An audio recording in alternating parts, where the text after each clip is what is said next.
Crypto changes the math, the solvable problem, plus crypto being a tool. It changes the math to where you can really realize I could never sell anything to anyone again, and I'm still going to be just fine. And that really allows you to just be yourself. And funny enough, oftentimes when you do that, a whole bunch more money comes at you. This is an intro. Intro. Hustle and Flowchart with your boy, my boy, Matt Wolf and Joe Fier.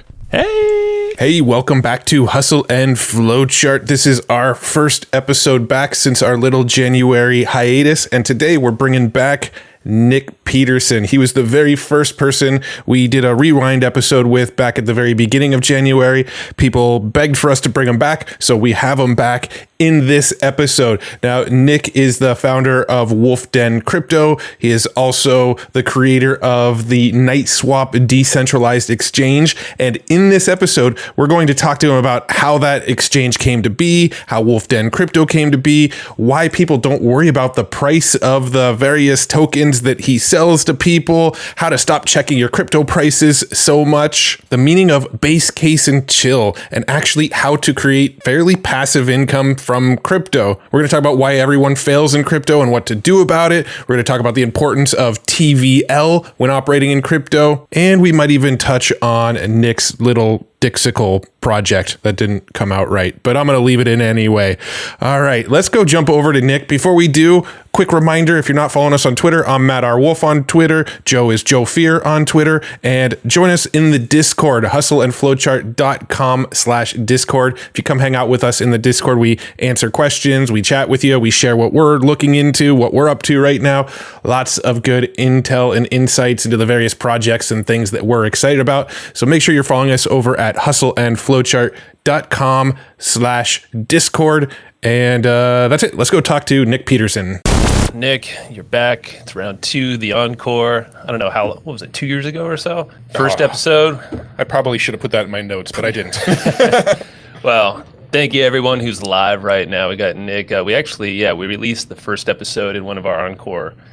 In the Encore series, it was the first one of the year, actually. So had a whole bunch of people in the Discord, and I could see some folks like Dwayne Moffat, got Alex in here. Have a whole bunch of people that have been preaching the Nick in our Discord and communities. You're shaking your head. It's crazy. It's wild. True story. We do have in our Hustle and Flowchart Discord, we have a channel called Super Alpha, and we only have there's only maybe 15 people in it, but it's where we share the best of the best stuff. And I would say at least 50% of that channel is talking about the sort of Night Swap ecosystem coins, the various, Wolfies and Guard, and lately it was the Spartan token and all of that kind of stuff. It's like the Super Alpha channel is mostly filled with stuff that Nick Peterson has his fingers in. That brings me so much joy. Just because we'll probably get into it, just how it all came about. It's entertaining for sure, man. Yeah, I'd love to hear the story. Yeah, let's close the gap a little bit. I know you're all about shortening the gap and collapsing time, which I got to give you credit because Nick Smith's, if you didn't watch Nick Smith's 2021, I was there every day, 12 days. I think he even had a bonus day or two. I think it was freaking mind-blowing, dude. So it reached me at the right time. It seemed like it reached a ton of other folks as well at the right time. I would say it even helped our business, right? When it comes to, the big thing was open loops that I took away, and just creating just this space for the right stuff to find its way in. And that's exactly what we've done in so many ways in our business. And now it's insane, like the crazy opportunities and scalable things that we just weren't even aware of that just showed up in our laps over the last month. So I credit you for that and that whole mental model and way of thinking. I appreciate that. And that's great to hear. It's great to hear. I don't have a lot of, I did all of Nick Smith's, as you guys know, just streaming to YouTube. So the feedback loop's a little delayed. Typically I have people live and all that stuff. So yeah, man. But Nick, since the last time we chatted, we've had a lot of your buddies on as well. Jeff Spencer. And I know he's come up so many times. He actually emailed us this morning. I was like, man, he's such a great guy. So I thank you for bringing him into this crew, but catch us up a little bit since, this last year, it seems like you did some big pivots into crypto and kind of learning on the fly there. Yeah, definitely learning on the fly. It's interesting because I tell people all the time, or the dialogue we have is, man, you pivot a lot. And then how do you do so many different things in so many different industries and so many, and I got to step back because to me, it's the same thing. It's the same thing over and over. If you read Bumpers, right, which I wrote way before I was really into crypto, it would, and you're in my crypto world and you read my book, you would be like, oh, he wrote this for us in crypto. The function And the principles and the concepts and kind of the operating system hasn't changed at all. The form has changed. The language has changed, but it hasn't been a huge pivot. It's been, okay, well, you're here and you want to get here. These are the resources that you have. What's the most efficient path forward? It was that way in fitness. It was that way in business. It's that way in finance. And now it's that way using the blockchain as a tool. So it looks a lot different, but I roped in Dr. Jeff Spencer to all my business stuff. I rope him into all the crypto stuff because it is the same stuff. It just manifests differently. The thing that's fascinating about crypto is a combination of one being blockchain and two being super early and three, just the massive attention that it's getting. The feedback loop is super tight, right? Like you can be fearful and greedy and think you're rich and think you're poor all in a 5-minute span. So that's why we're all not sleeping or highly anxious. And okay. If you really think about it and you're honest with yourselves, this was happening in business too, but you spent like 3 months thinking you were rich and then 3 months thinking you were poor and then 3 months of being greedy. So it's really just condensed everything down to have tighter feedback loops and be able to recognize, learn more about yourself faster. Yeah. And it's been cool, but it's not a huge pivot. Yeah, I got that impression when I was listening back to the first episode that we did together when I went back through and kind of did a re-edit on them. And my game plan was to go back and edit it and go, okay, there's probably stuff in these older episodes that isn't relevant, so I'm going to go cut the stuff out that isn't relevant. Well, I didn't cut anything out because I felt like you could have been talking to us now in that episode. It was the same kind of concepts that we needed to hear now going into crypto. So I definitely feel that way. And yeah, Bumper's the same way. You read the book now and it's like, okay, this is just as relevant today. And one concept that you talk about, and I've heard you talking about it during a lot of the Nick Smith stuff and a lot of the stuff you've been doing lately, is your concept of the base case, the base case and chill, right? And the thing that you just said about how we go through all these range of emotions, and it can happen in like 5 minutes where we're fearful, we're greedy, we're rich, we're poor, and that was the last 30 minutes. It sounds to me like the base case and chill, that whole philosophy, that way of thinking, kind of solves that a little bit. Maybe that's a good place to start. Can you break down what the base case and chill, what the hell I'm talking about when I say that is? Yeah, I'll give you guys an origin too, because a lot of the Wolf Den even doesn't know the origin. The base case, I talk about all the time, and people ask me a lot of detailed questions about my base case, which is not appropriate in my opinion, because it's my base case. I'm sharing it with other people, but it's mine because it depends heavily on my unique disposition, my macro beliefs, the things that I'm willing to bet on. I'm betting on crypto long term. I am not going to try to convince anybody else to do that. But if you're also betting on crypto long term, right, then you know that about yourself. If you do not bet on crypto long term, it's still a good place to maybe get in, get some money, and get out. But you have a different base case than I do, right? Your base case is going to be in like US dollar or whatever, Tesla stock. I don't know. The base case is at any given time, I'm here. I need to get here. This is what I know. What's the most efficient way to close the gap? And when I really deep dived into crypto the first time, I realized that I believe I can reliably get 70% a year on just Bitcoin alone, right? It doesn't mean it's going to go like straight up. It means on average, year over year, I believe I get 70%. And so I was doing these small cap crypto things, right? Like doing pre-sales and all that. And I would put in like, let's say $500, double it, flip the profit into Bitcoin. So I was getting $500 of Bitcoin a day. And if you run the math, that works out very, very well if my base case turns out to be true. The other part about that is we're always making space, right? Like I talk about Nick Smith, and we're being receptive, and we're always saying, is there information? Is there something missing? Is there a more efficient base case out there? I still have a very strong macro belief in Bitcoin. It's not super helpful to other people though. When you say, oh, don't worry, I know Bitcoin's down, it'll go up, just trust me. So when I was looking at farming, I realized instead of pre-sale, I can actually farm the $500 of Bitcoin a day pretty easily. So my macro belief's still in Bitcoin, but I'm thinking like, look, I could farm it. And for the other people around me, it's a little bit more palatable to see that number climb every day. So it eliminates, right? In crypto, from my perspective, if we can just stop people from doing dumb shit, they're probably going to be okay. Yeah, minimize dumb shit and just focus on the consistent efforts, right? Yeah, if they have a macro belief in crypto. If they don't have a macro belief in crypto, like don't play there. So this was evolving. I woke up one morning. So I've always had a base case, which is I have a solvable problem. This is the gap. I believe I can get 70. Worst case scenario, I'll just go back to trading Bitcoin. I believe I can get 70%. So how can I find more reliable, more efficient things I have more control over? Can I decouple from the macro market like we have. But my base case is worst case, I'll get 70% a year on average in crypto. And everything else is just trying to make it easier, more reliable, risk adjusted, a better return, risk adjusted, et cetera, et cetera. One of the ways to remove risk is it was like 3 a.m. and I keep thinking about incompetence and malice look identical. So how many of these people are scamming us, and how many of them just aren't that good at what they do? Because they look the same. If I can discern that, I can make better decisions, remove some risk. And I just couldn't stop thinking about it. So I got at the office like 3 a.m. on a Saturday. I just started trying to write a contract. And I realized writing the contract, it's tedious, but it's not difficult. So that didn't help. And I was like, I got to launch this thing. I got to see how a token goes live, because we were playing a lot of pre-sales and launches and stuff at the time. And so I asked Kevin and a few others, the guy that writes all our Medium articles, legendary Medium articles. And I was like, guys, can you just put some money in this? If it blows up, I'll give it back. I just want to see what happens. And that was Wolfie's. So I was live in Telegram talking people through, guys, I don't know what I'm doing. I'm going to try to add liquidity. It takes other projects like an hour to do this, and I don't think it should, but let me find out. Like 90 seconds later, I was like, okay, I just added liquidity. So if somebody's taking an hour, they're probably doing something sketchy to the contract. And so I was just sharing this in real time. My belief is what I've been telling people is the price of the token goes up when you stop focusing on the price of the token, right? Because if everybody's staring at the chart, there's only one thing they can do, and that's sell it. It has to represent something more than the current US dollar value. Nobody wanted to listen because it's a weird thing to think about the price of the token not mattering. I launched the Wolf Den, said, I'm going to teach more stuff in here. And the only way to get in is to buy and burn Wolfies so they get taken out of circulation.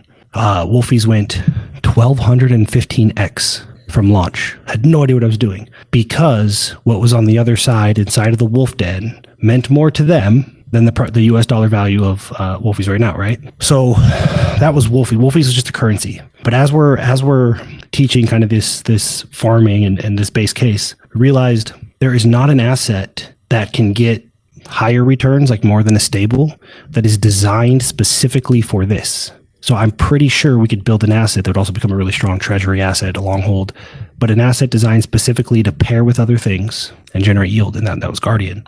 The other thing about DeFi is, and nobody knew who we were. We're like, we got turned down at every corner. And so finally it was ApeSwap was like, yeah, sure, we'll give you a farm. And, we won't throttle, we talked to them. They said they won't throttle it down. The emissions will be reliable, yada, yada, yada. And they throttled our emissions down without telling us, which obviously impacts the base case, right? So we went to BabySwap. They said the same thing. They did the same thing. So it became like, all right, well, in order to do this reliably, we also need to own the decentralized exchange. Again, everybody says the math won't work. You should not be able to get as much yield as we do out of Guard, but because our holders are educated and protect the ecosystem, they're long-term thinkers. Now, as you guys know, I'm sure when the market crashed, the whole world was trying to figure out how to all of our stuff stay green. Sure. So it was just stepping into that base case. How do we make it more and more and more reliable? ApeSwap in particular, we realized that there's one critical control point where this fails, and that's if they cancel or throttle down this farm. And they said they wouldn't, but if they do, we're going to have to figure out if we really want to launch a DEX. That's a huge undertaking. Mm-hmm. And they did. So we did, which is Night. But it's just a single process of removing risk. Mm-hmm. So some people are like, oh, more and more projects. It's just getting harder to sustain, but we didn't maximize, right? We actually optimized to get there. So we plugged holes. We didn't find a whole bunch of new buckets. We plugged all the holes in the current bucket. So it actually gets more and more sustainable as we roll these things out. Yeah, that makes a lot of sense. So it's almost like the whole point of investing in Guard, for instance, isn't necessarily to watch the price of Guard go up. It's because you're going to get these emissions of, was it Night tokens, right? The Night tokens is what the emissions are. So the people that are buying Guard, they're not going, I'm buying Guard because I want to see if Guard goes way up and stick and sell it when it goes up. They're buying Guard because they know they're going to essentially create an income stream by owning it and farming it. Yep. And we, the creators of Guard, which is us, also created the DEX, which determines the emissions, right? And what I don't know if you guys have seen this. We've shared this sometimes. We run a volatility index. So you can even go, all right, my solver problem 70%. I bought Night at 55 cents and Guard at whatever. Even if both assets drew back 66%, I would still get 70% on the year. So now there's this huge range of you don't have to watch the charts. So it's actually a risk adjusted. It's still a great return because none of those assets have ever drawn back 66%. So there's no evidence that it's possible. But even if it did, you'd be fine. So we're just creating this for the people that are willing to not be greedy. And I mean, 70%, nobody needs more than that. Yeah, let's be honest. Yeah, we're just building the tools to all these tools that the developers don't understand because they swear they built something similar. All the math on the blockchain makes sense, but the most important variable in all of these equations is the human behavior. Right? So we spend most of the time just, hey, don't slow down, don't panic. Here's how you know if you need to change something. Here's how you don't. And that changes the math in a way that nobody else in the blockchain can comprehend because they're just not considering humans as a variable. And that is probably the most dangerous variable. It's probably not one you want to ignore. Right. Yeah. Well, I mean, you do see a lot of these rebase tokens, right? You've got like Olympus DAO and Wonderland and all these, which are currently all crashing to the ground at the moment as we speak. But you've got all of these ones where it's literally the game theory is baked into what they built there. It's all based on this premise that if you keep on holding and I keep on holding, then we all win. But as soon as people start selling, it's bad for everybody. There's a beautiful book, Filters Against Folly. It was written in like 1980 something. It's one of my favorite books of all time. And he dives deep into, it's a book, it's written by an ecologist. And he dives deep into tragedy of the commons, where we have this much land, you take your share, I take my share, everybody's fine. And it just takes one person to think that they can get away with taking a tiny bit more than their share, and it all goes to shit. It's a beautiful, beautifully written book. Probably half of it is that concept, the tragedy of the commons. So I'm curious, how does Night Swap and the guard token, how does it do it differently? Where if one person in the mix decides I'm going to put a lot in, and then when the guard goes up a little bit, I'm pulling it all out. What's different about the platform that you've built that sort of prevents that? Technologically, nothing. To be transparent, what's different is that probably 80% of the TVL doesn't care. It doesn't set off the same domino effect that it sets off in a standard, because we have volatility index. They know as long as it's in this range. Less important, and something I don't talk about often, is we have a treasury that could buy back like 80% of the supply. And that's the only reason it exists. So if a bunch of people did decide to dump, okay, we'll buy it back. The other thing that's different, and it exists elsewhere, just not communicated effectively as we do, is there are multiple, probably a dozen different ways to make profit without selling the base asset. Right? You can sell your night. You can put your night in a raid. You could sell a raid token. Some of those raid tokens have pools for USDC or BUSD. So just helping people understand based on their time preference. I don't want people to think that you're supposed to hold forever. All that does is make people guilty. And then when they do, if they do need to take a little bit, they feel so guilty, they're going to dump the whole thing and disappear. That's just not the ecosystem, and that's not the thought process or the brain space that we want people to be in. That's what I really love about this whole thing is that you have an ecosystem. You're cultivating an ecosystem that's exactly what you're saying, but you're giving them education. It's kind of like Nixmas extended, it feels like, in a lot of senses. And you're incubating other things like Spartan, that was a couple weeks ago.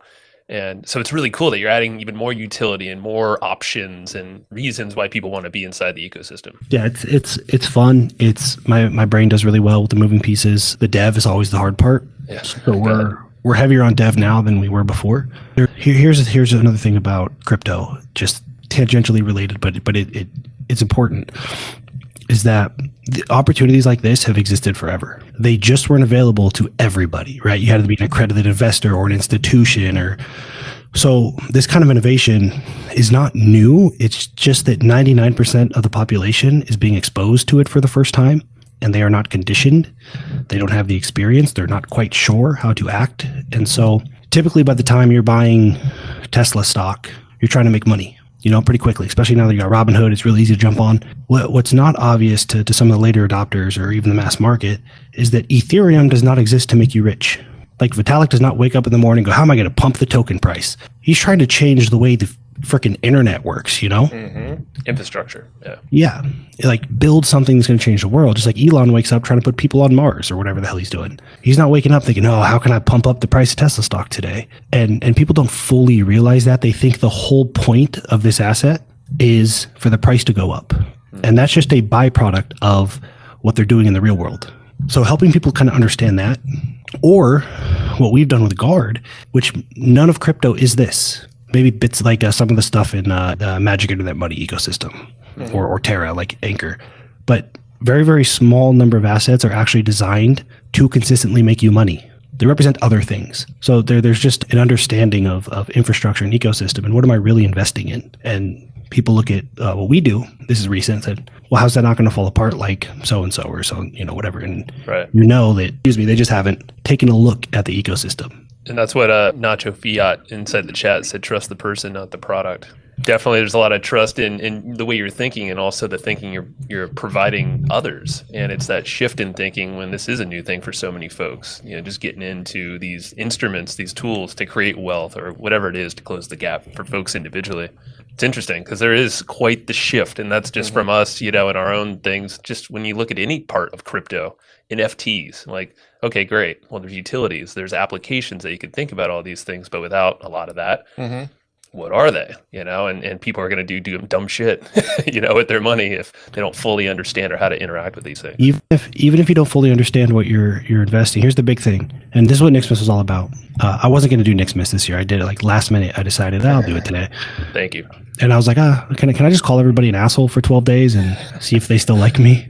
But the thing, like, people don't know themselves, right? They're like, yeah, they're thinking of themselves as like a value investor, but they're staring at the chart on a 5-minute time frame. Well, then you're a day trader. Just admit that you're a day trader. So there's a huge disconnect. Even if you don't understand the project, if you're a value investor, then yeah, you want to know the roadmap. You want to know the people behind it. You want to know who's in charge. You want to know the track record, all that stuff.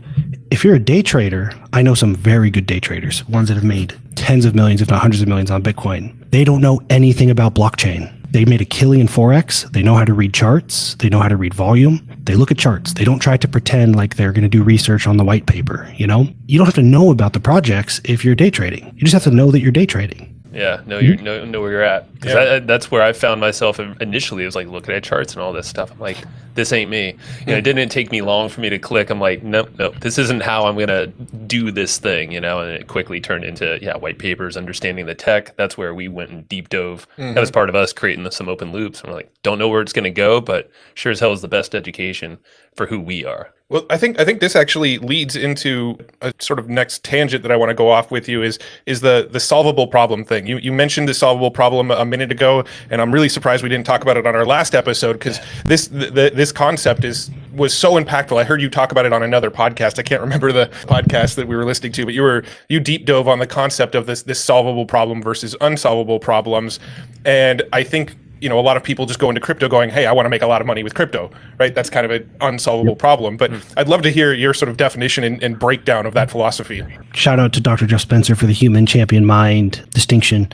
Most people come from the human mindset, the human mindset, which is survival. And everything in us just tells us more is the answer, right? We're coming from a place of scarcity. And that's how we solve problems for some reason. But it's not solvable. Like, the only way to find out how fast you can run and how far you can run and how fast is to run until you keel over and die. That is the only way to find out how much more is enough, is you go till you blow yourself up, which is what people in crypto do.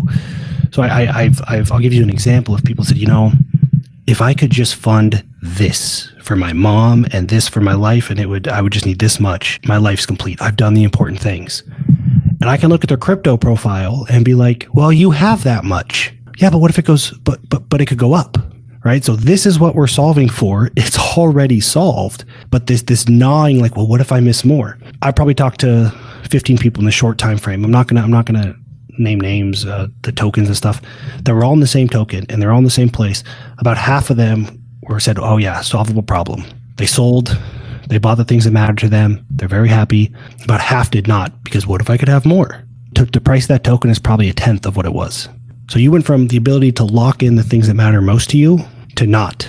That's like the biggest failure of all time. That's why we need a solvable problem to inform behavior. This is the question. Do I need to take more risk or less risk? Do I need to do something or do nothing? If we know those, then we can start navigating, right? So solvable problem is just quantifying, these are the things that matter most. Retire my spouse so they never have to work again, pay off mortgage, and have all of my retirement funded. That's going to cost, $20 million. And worst case scenario, if I could lock that in 7 years, I would be okay with that. Everybody wants to go best case scenario, but I'll tell you why we do that in a minute. So then we can actually, okay, here's everything you have available. Here's where you want to be. Here's what timeline. We've now defined enough variables to determine, given what you have and where you're at, do you need to take more risk or do you need to take less risk? If you need, given what you have in front of you right now, if you put that somewhere and you got 4% a year and that funded your ideal life, don't put it in crypto. You can get 4% without taking the risk, or put an anchor protocol and insure it. Right? That informs us. Now, if you're in the same position, but there's other things, I don't know, you got to pay off some hospital bills from chemotherapy, like these things happen, and you need 42%, well, then putting it all in anchor is actually the riskiest thing to do. All you're doing is locking in the fact that you don't get what you need. You get halfway there or whatever. Right? So what most people have is they don't have a solvable problem. You ever try to do a multivariable equation, right? X plus Y plus Z equals A. So they tackle one thing, like, okay, that looks right. And they tackle another thing, but that changes this thing, right? And they start running in circles because every time you change a variable in a multivariable equation, everything else changes. So what we do is we get real about what we have right now, that it is what it is. What really matters to us? What are our true priorities in life? Regardless of what anybody else says they should be, what are they actually? Now we can start working to solve the problem. And in crypto, the beautiful thing about crypto is I can set my base case. I set my base case at 70%. I get way more than 70% right now, but I don't take on more risk. The market provides, it just does. And I could take that overage and I can collapse time with it. I could turn 7 years into 4 years into 2 years. I could throw it away and buy a yacht and party with it. I could remove risk. I could just put it into, dollars under my mattress, right? But you keep the optionality. And if you want to get there faster, having a conservative solvable problem will likely provide an opportunity for you to collapse that time down without increasing the risk that you don't get the things that actually matter to you. If you push harder, if everything goes right, I can get this in 4 years. I promise you, everything is not going to go right. It never has since the beginning of time. You are a ticking time bomb, right? So that's the worst case scenario. Yeah, worst case scenario is our base case, and we collapse it instead of best case scenario, hope and pray.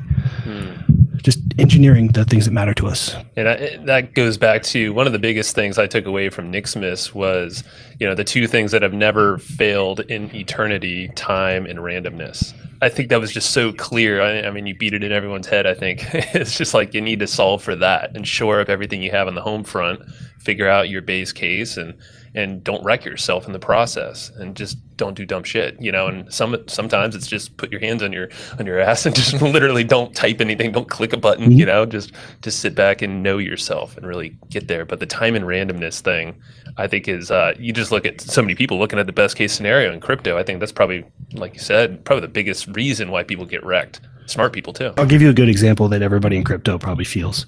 Everybody was calling for $100,000 Bitcoin in December. Right. So people are like, okay, well, I got to boom, boom. And they put themselves in a position where if $100,000 Bitcoin doesn't happen, they're in trouble. That is putting time against you. If you need something to happen to be okay in a short time frame, you have made time your enemy. And again, like you mentioned, time is undefeated. It has always passed.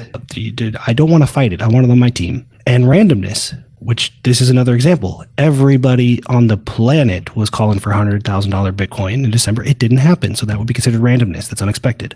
So you put time, the way you keep time and randomness on your side is you develop a strategy that does not require Bitcoin to be $100,000 in December for you to be okay. That's what the base case is. And that's what we've been working on. Bear market's coming. Are we in it? I don't think so. Maybe, but it's coming regardless, whether it's now or next month or 3, whatever. So if you're in a position where you're like, ooh, hopefully something happens before you hit a bear market or I'm in trouble, you do not have time or randomness on your side. We want to deploy strategies to get those two players on our team. Yeah. And once you start, I guess if you can catch yourself in that thought, like, oh, okay, there's a target. If this happens, then, that's a red flag. Or if you're reading an article or something, calling for 100K Bitcoin, and you're actually believing it, red flag again. And it's interesting how, so much of the masses, that's what it's driven by. That's human behavior again. Back to that. It is. It's super interesting. So I use a quote. I use this quote in Nicksmith a lot. Is people prefer the certainty of misery to the misery of uncertainty. People will often, I might have said this on the last podcast even, but if you show somebody, here's door 1, behind it, 100% chance you stay miserable. Here's door 2. There's actually a 2% chance there's something that makes you happy on this side, on the other side of this door. It would stand to reason that everybody would pick door 2 because there's some chance of happiness. In reality, almost everybody picks door 1. They stay in bad relationships. They stay in bad investments. They look at their solvable problem. There's a comment that says solvable problem TM. Dan, we trademarked it. Right. You look at your solvable problem and you see that what you're doing clearly won't get you there. and you still won't do something different. So most people prefer the certainty of misery to the misery of uncertainty. And I've never seen anything like it. Very few things surprise me. This surprised me. The market goes red. Everybody panics. Red is scary. I get it, especially if you haven't been in any kind of market for a while. Guardian at the time, Guardian went straight green. Whole market's going red, Guardian's going green. People were actually panicking because people were buying Guardian. Like, oh, it's cool. Well, what if these buyers, what if they sell later? And like, so you're scared of red and you're scared of green. What are you doing in the market? It's tough. But that's humans, right? Yep. Fearful and greedy at the exact same time. And it's very difficult to function effectively in that state. No, it's really, it's a common thing that in our groups and the projects we're working on is like, when is it enough? And that's where a lot of folks just, I mean, it's one of those endless questions and they just don't have answers to it. And I hope that, some folks are hearing this and, creating a solvable problem and having a plan for themselves and not freaking getting rocked by some shiny object, just like anything else that's going to steer them off course. It's magical because, and we have a ton of investors in the Wolf Den that are tweeting about this all the time, and they don't even know the market went red. They had no idea. Don't even look at it anymore. People will be like, "Hey, you see Time Wonderland?" No. Well, do you want to check it out? It's really cool. Like, no. I got the solvable problem. Problem solved. I don't need distractions. So it's really trying to work people in a place to protect them from themselves.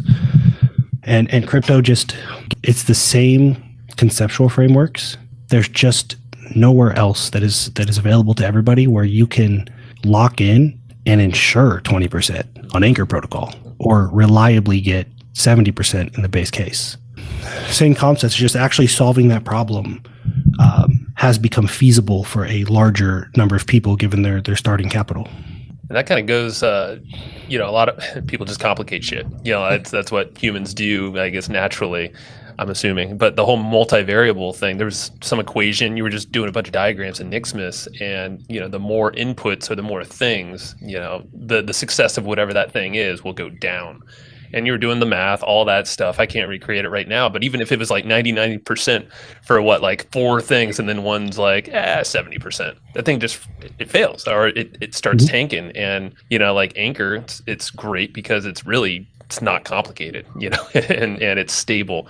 And same with what you have, it's not complicated once you get it. People just try to invest in everything, watch all the charts, track all the portfolios, and put all these just way too much complicated shit going on. And I feel like people try to kind of be everywhere, and it's that's a realization we've had. We've really had to hone in over the last few months. I think one of my biggest problems with crypto has been being over diversified. When the markets were going up, I'd have one coin that would do really well, but then I'd have another coin that would do not as well, and they just offset each other. And so I ended up getting like over diversified and was spread too thin across all of these coins. And now I'm starting to realize just kind of get focused in.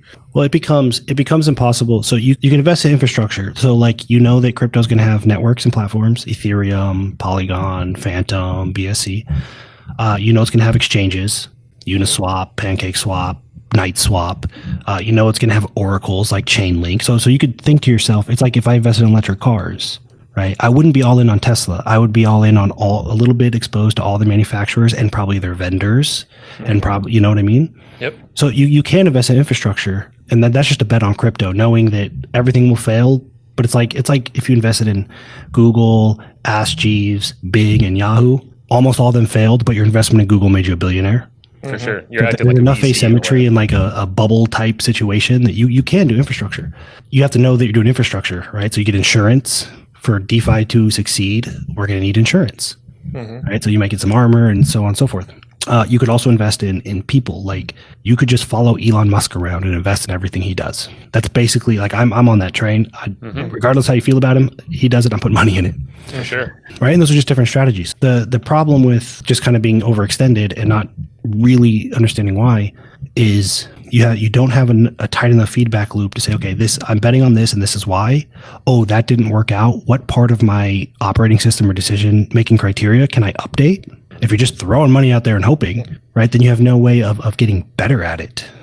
So I'm a big fan of being thoughtful for that reason. I don't know that it improves your chances in the short term because we're all kind of speculating and guessing.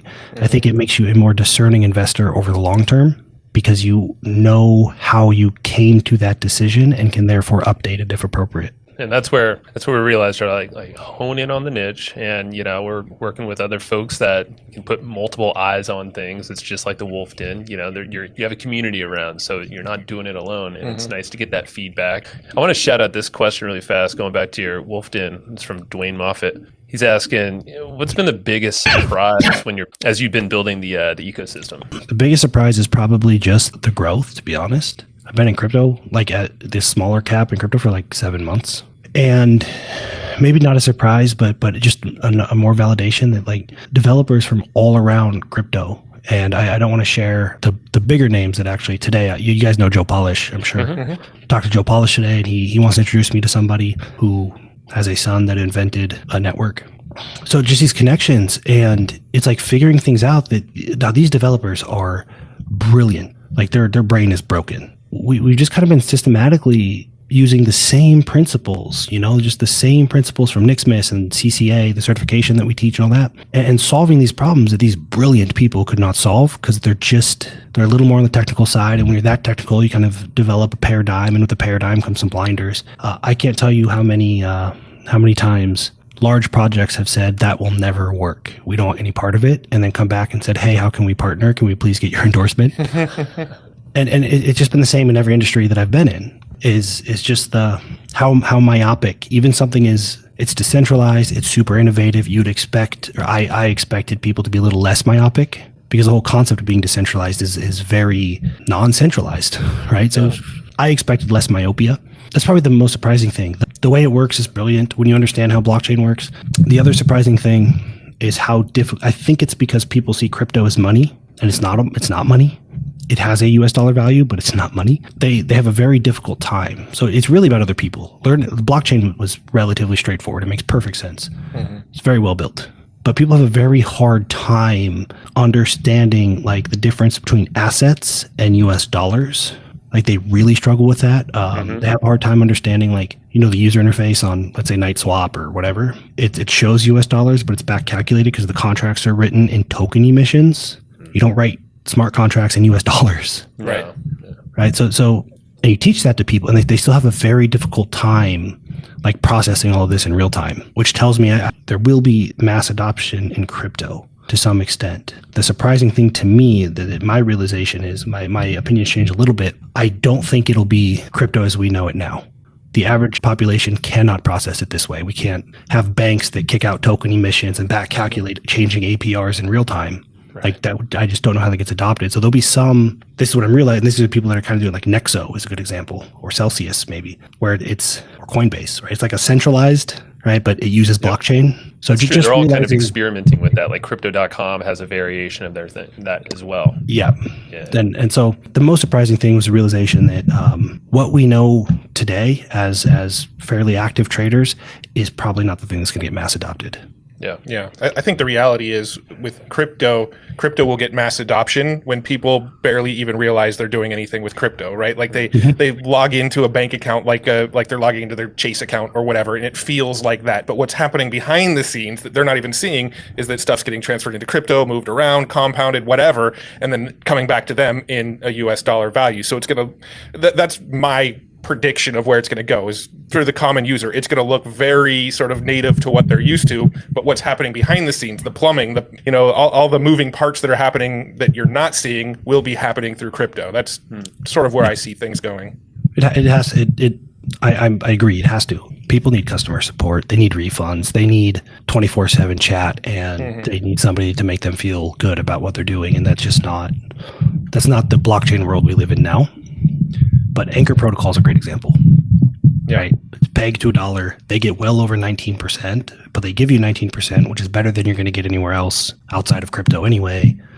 So I imagine a world that's Nexo, Celsius, Anchor, which was a surprise to me because I thought it was further along the adoption curve than it was until I really got into it and saw people try to interact with it.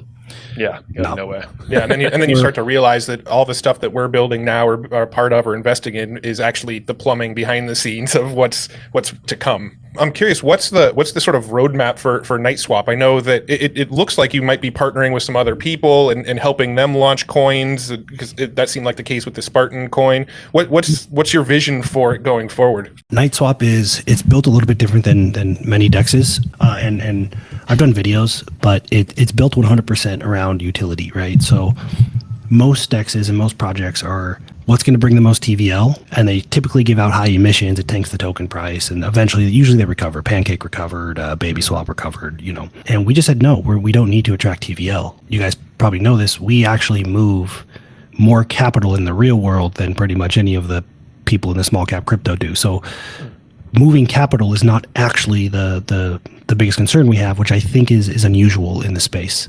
Most people are in here trying to figure out how to get capital. We're trying to figure out the safest place to put it. So it's a little bit different. So it's all utility, which means there's no farm for Bitcoin ETH, right? Which would bring a ton of TVL, but that doesn't serve any utility. You can already trade Bitcoin and ETH through a routing system, so there's no utility to that. So step one is always look for utility. There's no set roadmap because we make a lot of space and we are receptive to new information that maybe we couldn't conceive of yesterday. Spartan, for example. The second we launched Spartan, the price of Night has been supported. It's up like probably 11 cents, and it's holding that floor from the Spartan volume. Right? That wasn't on a roadmap. I actually dropped a voice message in a group, and I was like, hey, if anybody wants to do this, I don't have the bandwidth, I'll support you. And he goes, yeah, I'll do it. So he launched Spartan with our support. So we're always just looking at solve a problem. Here, close the gap. Most efficient way to remove more risk. Where's HACCP, hazard analysis of critical control points. Where are the things that could go wrong, and how can we support them? Whereas again, most people are saying high APR, we'll figure it out later. We've conditioned everybody. If you want more than 70%, go somewhere else. That's what we've run every scenario that's feasible. We can kick out 70%. So we're attracting more sophisticated investors. Now, the way that we leap forward, because we're the fastest growing DEX on all networks right now. No marketing, no Telegram group. We don't do any of the stuff people say you're supposed to do. Is launch pads, right? So people launch projects. Astronaut launch pads single-handedly brought ApeSwap to top 3 in TVL. Right. So we have a launch pad on BSC. We have a launch pad on Phantom. We're going to start launching projects. We're going to bias the ones that have a direct positive impact on our ecosystem, like Spartan. And we also partner with Astronaut and Padmon and 2 other launch pads. So they're going to whitelist our Wolf Den members, because our Wolf Den members have consistently shown they spend a lot of money and they don't dump tokens. And I mean, they're the kind of people, and you guys might know, they'll be like, hey, I got to cash out 10 grand. What's the best way to do it to protect the ecosystem? That's what our biggest holders are doing, right? And all these launch pads are coming to us. How do we get your support on these launches? And we say simple. You push liquidity to Night Swap. We pop up a farm. So the TVL should skyrocket. And once that happens, that's mania will set in. And I see some of the comments here. I get the same ones in Discord. Yeah, the price will get overbought. Everything, there's going to be a mania phase. It's going to get overbought. And if you're that skeptical, then you should have been smart enough to not participate in the mania phase. You buy it here. Mania happens, it comes back down, probably higher than you bought it, right? So it's always interesting to me that people are always worried about the huge mania phase. It's going to mess everything up. Only if you also act like an idiot during that phase will it mess things up for you, Right. Don't let it shake you. Yeah. Yeah. And if you need $100,000 to close the gap, and this mania phase gets you $100,000 of Night, sell it. You're welcome. Close the gap. That's the roadmap is launch high quality projects. That's all there really is left to do is launch high quality projects. We help them, market, build a community, understand the same things we've been talking about. They put liquidity on Night Swap, and what happens is it just becomes, there's a certain kind of project that you're trading at all times on Night Swap, and some of them will go up, some of them will go down, some of them will tank and disappear. That's the nature of DeFi, but they're all going to meet some criteria. That's the whole point of Night is, from my ecosystem standpoint, it is to support the base case. As long as trading volume is coming through Night, we will have all the trading fees in the world to support the base case. From a not Wolf Den standpoint, but from a Night now stands alone as a top 4 DEX on BSC. So now we need to jump Baby Swap and Ape Swap for number 3 and Baby Swap for number 2. We're getting all that TVL through simply improving utility, whereas everybody else, except for Pancake's the OG, right? So there's not a single thing that we have done in order to attract APR chasers, APY chasers, all that stuff, which makes it far more robust. It's not bulletproof, no guarantees, yada, yada, yada. But there's no sell pressure to make up for, that's how most projects are getting their TVL, is they're doing things that create a lot of sell pressure and then they figure they'll deal with it later. So it's been fun. Now, I want to clarify something real quick for just maybe the less crypto or investor savvy people. You keep saying TVL, which is total value locked. Can you sort of explain what that means and its importance to what you're doing? TVL is a few things. I'll share both sides because people need to be more honest about the risks. Here's the downside of TVL. It makes you a target. Now, a well-built DEX is very, very safe.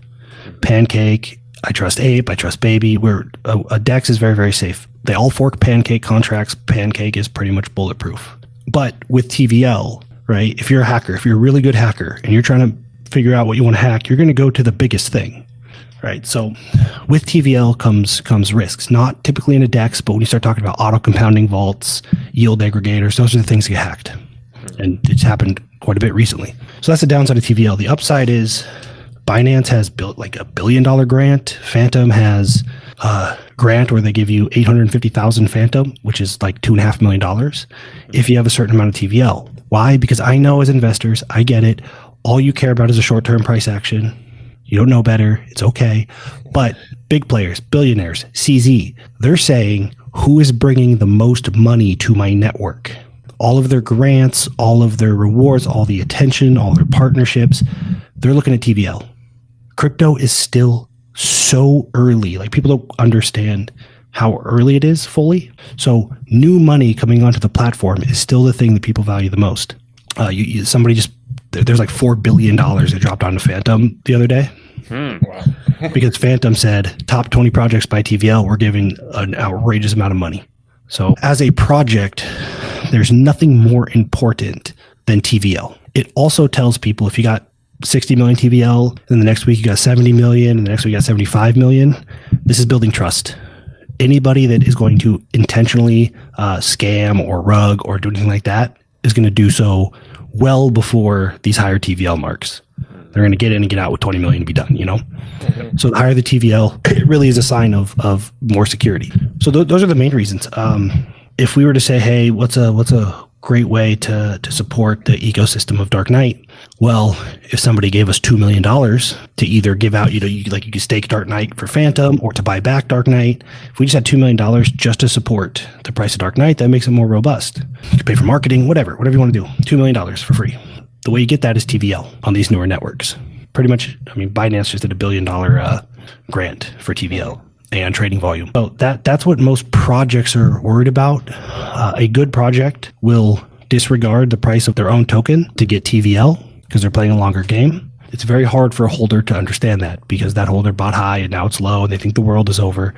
But the reality is you're really looking at TVL for the long game. More TVL, that's total value locked. That's assets on the platform.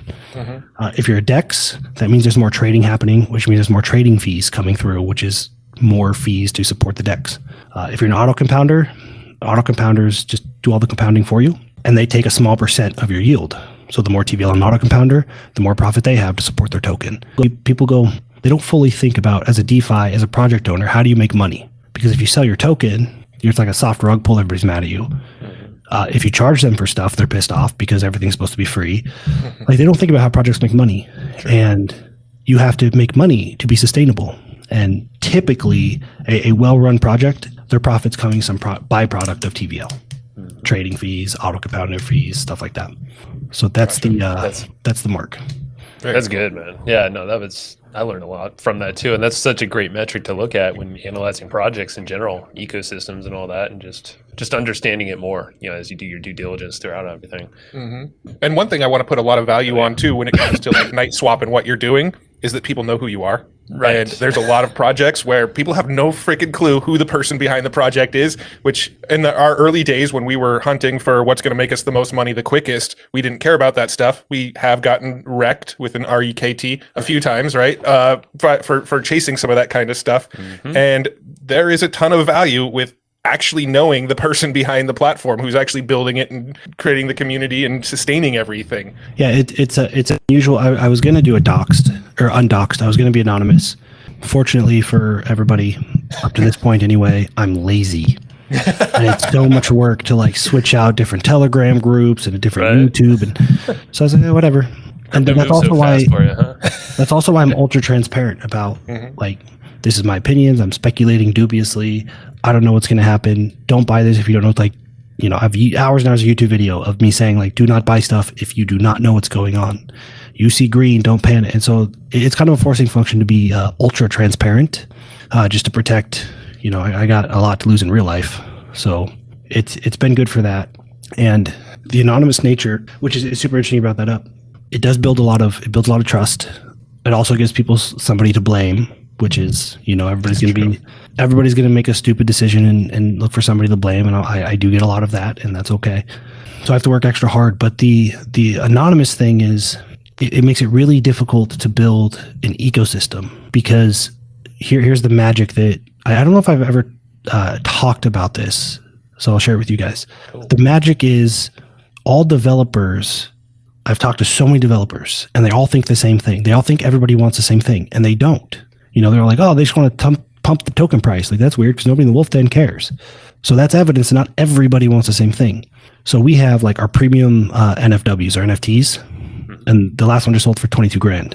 And then we have our tokens. Saws, or what was that? Wolf Saw is a whole different animal. Oh, that's right. Okay. But what we're doing, that brings capital in the ecosystem, and then we buy back Night and distribute it to the other NFT holders. We have tiers, so you climb the Wolf Den, you get more and more proximity, more access to me and the team, and you burn wolfies, and then you pay for stuff, and then we buy back stuff. So what's happening is this ecosystem has more support than most, especially in this down market, because we understand that not everybody values the same currencies the same, right? Some people value proximity more dollars.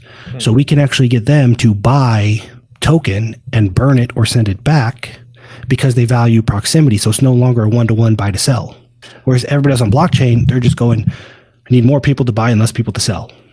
And we're actually saying like, no, some people value their time, identity, money, energy, reputation, or the timer. Some people value proximity. Some people value status. So if we can get you to, hey, we can give you this status, it's very valuable to you, it's important to you, and you buy this and send it or burn it or whatever, we've now changed the math to buys and sells that are even possible. Just by understanding that people value different shit. It's not all, the only reason you believe as a developer it's dollar for dollar, that's all people care about, is because you never gave them any other options. So that's we keep shifting the math to where blockchain developers can't really figure it out, because they're going, how does the buy sell price action make sense here? Yeah. Well, they bought for access to me and they can never sell because they sent it in. These people actually provided liquidity because they're on a 5-year plan. And so it's just understanding that people value different things. Let's respect them all and not assume they're all greedy a-holes trying to make money right now. That's it. Yeah. Turns out, right? So we just continue. Again, people always go, how does it not fall apart? Well, we've just changed the math. If you assume that it's buy, sell, buy, sell, buy, sell, the only way you're going to make money is to sell on somebody else, then yes, it will fall apart. But that's not the only way to make money. And that's not necessarily the thing that everybody wants out of the ecosystem. So just understanding those dimensions, Yeah, and I think that'll help. Yeah, I mean, through education like you're giving here, and ton of people are obviously thanking you for that here. You never stop educating. It's unreal how generous you are with sharing. So it's like, obviously that's a trust thing there. But I feel like that's just going to help with onboarding, when more people realize, oh, it's not just price go up, or down, but there's utilities. And that's where, Matt and I have fallen into crypto gaming or play to earn. And there's some just wild utilities, but it's almost like that is a perfect on-ramp. It has a lot of utilities built into that thing, its own ecosystem. All of them are different. But it's kind of like what you're saying. There's different reasons why someone would want to get involved. Yep. People it's all about money. All the time on the Twitter's where it's like, well, that's weird because when you go to the fair with your family and it costs you $2,000, are you expecting to get a 3x return on that? Like, no, you went, it's an experience, it's entertainment. It's like people pay for things other than to get more money back. Actually, most things people pay for is not to get more money back. When people come into crypto, they just get super myopic about money for money, not realizing that you can make it money for something else. And the byproduct of that is way more money than if you were trying to make money in the first place. Yeah. Another reason why I think we're a ways away from mass adoption. For sure. Well, on that whole diffusion of innovation chart, which is absolutely epic, I think that just staring at that chart that you went over at Nixmas is great. But like, where would you imagine we are in the whole like adoption of crypto? And I'm sure the sectors are different. Yeah. So you can zoom in, you can zoom out, right? Like you could say accountants are, and I don't know if Dan's still watching, I'm picking on Dan. You could say accountants are late adoption. Right, accounting is not new, but within that you could have super innovative accountants. Right, so you can zoom in and out, but on the broad scale, here's how I might have said this at Nixmas. Here's my back of hand quick test. I know where I sit.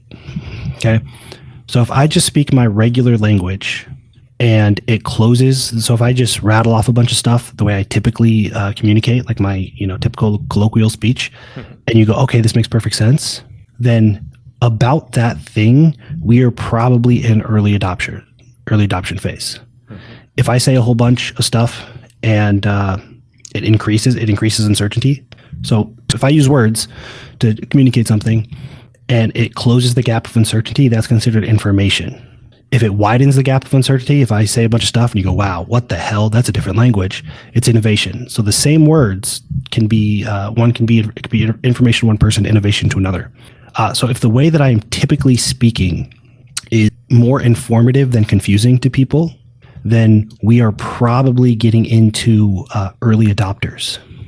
If it's more confusing to people than it is informing, we aren't even there yet. We're not at early adopters, we're an innovative. And I think if you showed this podcast to the general population, they would be very confused about what we just talked about. Mm-hmm. That tells me we're still super early innovation. We're not even early adopters yet.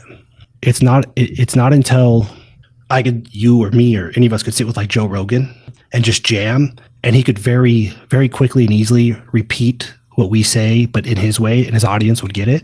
Yeah. That's when we're in the early adoption phase. Yeah. And I don't think we're there yet. Yeah. People have tried that. Yeah, people are trying. It's not working very well. Yeah. So it's starting to land, but yeah. We're still like, you got change agent, innovator, and then early adopter. Like we're in the innovator stage. That's where I live. That makes sense. I feel like Bitcoin, specifically speaking of Bitcoin, might be a little bit more advanced just because I know, my parents are in it now. My father-in-law had me set up a Coinbase account for him and a ledger for him. And so I feel like maybe Bitcoin is a little bit more advanced, but everything that's kind of following behind Bitcoin feels... I put Bitcoin in a separate... I just talked about somebody. I put it in a separate category. It is actually... I agree. Crypto people call Bitcoin the dinosaur, right? Because as of right now... It's really just a currency and a store of value. And there's which is like, our brain can go, oh, like gold, there's a pre-wired idea there that everybody understands. And if you can go, okay, it's like gold. It's just easier to move around. So I do think it's in a much, much later phase of adoption. Ethereum, you can say, well, it's like the internet, but even that is like, it's just it's too innovative for mass adoption at this point. There's a gap for sure. Couple questions. Let's see here. Well, the de-engineering events. So Dwayne's asking if there's going to be a 3.0, but also I'm curious of what these events are and of course how you can get into them. De-engineering. This is gonna help you understand how ridiculous our life is. We were at Dr. Jeff Spencer's event actually, and he just did Human Champion Mind, and we're like, people need to hear this in crypto. Maybe we could do an event. And a friend of ours, Brandon Straza, his wife plans amazing events. And I was like, Brandon, I'll do it in Dallas if your wife will set it up. So we have this metric. Just I want you guys to know this so you can start working on it. We have this metric called ETH to effort ratio. We want to make as much Ethereum with as little effort as possible. So we're always thinking about how can we not do any work. So we're like, yeah, look, I'll do it in Dallas. You guys set it up, we'll do it in Dallas. I don't know if you're familiar with the Dicksicle. It's a ridiculous thing. Yeah. And I was waiting for Brandon to make tickets. I was like, yeah, we'll sell them as NFTs. We'll announce it to people. Maybe we get 20. Best case scenario, 50 people, but that might be a stretch. And I was waiting for him to get the art for the tickets. And I was like, I'm bored. So I screenshotted the Dicksicle and I minted it, and they sold out like that. They were just gone. And I was like, oh my God, what are people thinking? For 1.5 ETH each, 10 of them. So I was like, all right, Brandon, give me the rest of that art and we'll sell these. And people start like, man, my wife, she loves the Dicksicle. Now she wants one. Can she come to the event too? And then we're having conversations that are like, from women that have been clients of mine, like very professional type A button up women that are like, hey, should I come? I want to come learn crypto. Like, well, I hate to tell you this, but the tickets, just a warning, one is a frozen dick, and the other one has frozen dicks in the background. And she goes, what's the difference? I said, well, or it was Brandon was actually, I said, well, the more expensive one, the dicks are vibrating. And she goes, well, I better get that one then. And like, I just realized like people, it's just the perfect combination of like pretentious and ridiculous that it just really stuck with people. And so we sold out all 50 spots. We didn't market it or anything. Did the event. It was phenomenal. Dr. Jeff came. We had these giant neon Dicksicles everywhere. It was just the most outrageous thing. But the content was, I mean, our people, they're thoughtful, they're sophisticated, they bring a lot of value. So just a really strange combination. I imagine people in the hotel were trying to figure out, like, are these giant dicks? Are they microphones? Are they doing karaoke? Like, what's going on here? So we did that, sold out. We announced Wolfsaw. The first round of Wolfsaw sold out there, and the feedback was overwhelming. Like, hey, I'm so glad I brought my wife. We're closer than we've ever been since doing that. She gets what I'm doing. She supports me now. Yada, yada, yada. So we said, okay, well, let's do it one more time. And we may do another one. So we just sold out. We had 50, I minted 50 tickets, and now we hit capacity, and people are still like begging for tickets. I just keep marking the price up. So last 2 or 3 ETH. And I'm just finding shit to sell. Like, I'm going through my NFTs that I have. I'm listed for 3 ETH. I'm like, here, buy this, and I'll give you I'll manually give you the details. Yeah, this will be something. I promise. Yeah. That was what Jake Anderson was asking, because I saw this in your Telegram today. But it's like, hey, when's the Nick Peterson NFT coming of all your faces on, the random meme collection? There you go. You got a lot to work. Sold one for $100K. Yeah, sold one for $100K yesterday. That's crazy. A little propeller hat and everything. I didn't know that. This world's crazy. It's fun, man. This whole group of people, they just all collectively said, yeah, we're degenerates. Let's just call ourselves degens. Mm-hmm. Well, I mean, you just proved it with all the art and everything. Like, everybody has this little repressed thing inside of us. And I don't know if it's COVID or what, or just this environment, the people. I mean, I think community is a huge piece of it, and trust within the community, shared understanding, and a goal, even if it's personal goals. Well, I think a lot of it came out of the Wall Street bets thing, right? Like, that was kind of their lingo in that Reddit, and then it just transferred over. Yeah, there's a thing that DeFi does, which in the real world, if I'm a coach or a consultant or whatever, I'm like, hey, look, I just want to do as little work as possible and make as much money as possible. They're like, yeah, dream on, like, get a job, dude. In DeFi, you're like, look, I just don't want to do any work, and I just want to have as much Ethereum as possible. They're like, yes, let me send you ETH. Let me contribute. Like, they're just it's just a different world where people are just a little more laid back. It's fun. I always joke that I'm going to launch a layer 1 called the APN, the Appropriately Pretentious Network. It's just the combination of sophistication and complete degenerate. Oh, that would be epic. Yeah. Oh, man. Yeah. I mean, there's a whole other rabbit hole, and I don't think we should go down it now. Maybe if we do a round 3 somewhere in the future, we can go down it. But this was another thing you talked about on another podcast that I heard with you that I thought would have been fun to sort of see where it takes us, is the whole conversation of the crypto world versus the digital marketer, internet marketer world, which that was the world we played in for the last decade. And now we're keeping feet in both, because I do think the sort of Web3 crypto world, they need more marketing help. I think the skills that we learn doing digital marketing is really, really needed over here. But the personalities, the people we bump into, the community, the way people approach things feels completely different. It's so much less ego driven, it feels like. Yeah, it is. It's amazing. And again, rabbit hole that we don't need to go down now, because many hours of thoughts. But it's different in that if you get there's a thing about coaching and consulting, and a lot of other coaches and consultants are probably the worst, where it's like, in order for me to make money, I have to convince you that I am something. And there's a lot of that ego, a lot of that. And in crypto, when you get into it, some people come in starting that way that I know, but then you realize, oh, I don't actually have to convince anybody I'm anything in order to make money here.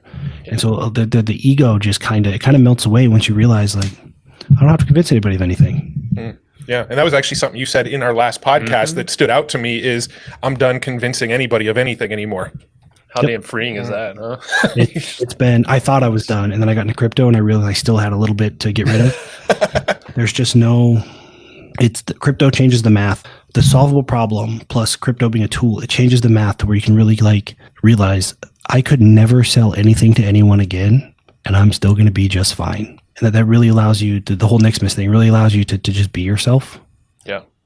And funny enough, oftentimes when you do that, a whole bunch more money comes at you. It's that's why I was thanking you earlier, because I'm like, Nixmas fell in our laps, I think, at the perfect time. And it's just like, we could not expect where we are now with just the projects we're working on, who we're working with.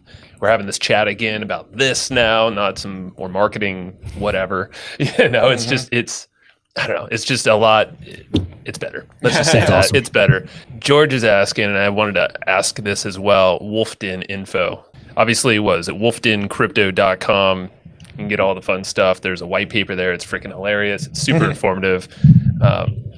Any other places or directions you'd like us to point folks to make sure they get the best info before they jump in? That's not, it's a public URL, but I haven't shared it with anybody. That's Nixmas 2021 replays. What? So you're doing that? Do that? That's huge. And Nixmas 2021, I mean, there were so many comments. I mean, you can look at all the 6-word updates on Twitter and what people were saying. I'm sure the chat here, I mean, some folks have said it. I don't know what price tag you put on there, but it'd be a lot. Yeah. So definitely dive into it. So just for the people that might be listening just on the audio, can you shout out some of the URLs for, so what was it, Joe? Wolfdencrypto.com? Wolfdencrypto.com. Any other URLs you want to just kind of shout out on here for anybody listening on audio that they should go check out to go deeper down into your ecosystem? I think if you really want to get a deep dive on crypto, go to wolfdencrypto.com, check out the white paper. Like I just recently saw all the updated memes and they're the best. I greatly enjoy. And then Nixmas 2021 is thesuccessfinder.com/Nixmas-2021. It's just hosted there for now. I'll keep it up there so that for posterity's sake, if somebody listens to this later on, it's still there. It's about 16 hours long, so it should keep you busy for a while. Oh yeah, you should see my notes. Yeah, notes have gone on for ages, but yeah, it gets you logged in. If you like day one, you'll like all of them. Yeah, you won't even know what's coming. Awesome, man. Yeah, we're going to link all that up. We'll make sure YouTube gets all the links so it's easy for folks to find if you're watching replays or whatever. And then Telegram, man, you're a beast on Telegram. So there's so much on there. So definitely join all the Telegrams. I think for each project you have different ones, but yeah, just follow Nick around. I don't know what's going on. Half the time I say stuff and I'm like, oh, I thought I was in a different group. Oh, well. Yeah, I pop into the Spartans one the other day, and then I'm greeted by you within like 30 seconds. I'm like, geez, that didn't take long. So you're heading that one up too, So yeah, desktop. Appreciate your dedication. That's the danger of getting the app on your desktop. That's true. All right, brother. This has been great. Go take a nap. I'm sorry we starved you of sleeping time today. I appreciate you guys and looking forward to what you guys do next, because I see a little pivoting, and I just started paying attention again. So awesome. Looking forward. Well, thanks for paying attention. We'll be in touch, my man. Awesome. Thanks so much for tuning into that episode with Nick Peterson. Once again, he blew our freaking minds. Like, the last one, he taught us how to think in a better way. This one, he taught us how to think about crypto in a better way. So really, really cool stuff. If this was a little bit over your head, don't worry. We're going to be taking you deeper and deeper down the rabbit hole with us in future episodes. I do want to remind you, we're only going to be doing this once a week for a little bit. That's probably going to be temporary while we're still laying the foundation for our new company over at Hard Fork Media. But with these new episodes, we are going to bring you deeper into this rabbit hole with us of crypto, Web3, metaverse, play to earn gaming, DeFi, all of the stuff that we're really into right now. That's what we're going to be talking about on the show. And this episode was a great example of the type of stuff that we'll be sharing with you. So thanks again for tuning in. Nick, he is just a brilliant mind. He approaches things differently than everybody else. And that's why we love him. And that's why this probably isn't the last time he's going to be on the show either. So once again, I want to remind you, make sure you're following us over on Twitter. Joe and I shared just a ton of stuff on Twitter lately. I am Matt R. Wolf on Twitter. Joe is Joe Fier on Twitter. And make sure you're following us on Discord, hustleandflowchart.com/Discord. Join the community in there. Join the conversation. We talk about our latest episodes. We talk about all the projects that we're getting involved in and what we're excited about right now. The community sharing cool projects and what they're excited about right now. It's just a very collaborative space where we all can interact with each other. And it truly feels like a community, much more so than like a Facebook group. So make sure you're hanging out with us over on Discord, hustleandflowchart.com/Discord. We appreciate you guys. If you like this, if you like these new episodes we're putting out, leave us a review. Share this episode around. Help us out a little. Probably the best way you could really help us is by telling other people that you enjoyed this episode and linking them over to it. That would be amazing. So thanks again for tuning in. We do really appreciate you. Our show has grown by leaps and bounds, and even in this new shift of topic, it's growing even faster than it ever has before. So we really, really appreciate you. Thank you so much for continuing to tune in, and some really, really exciting episodes coming up in the near future, and we'll see you in the next one.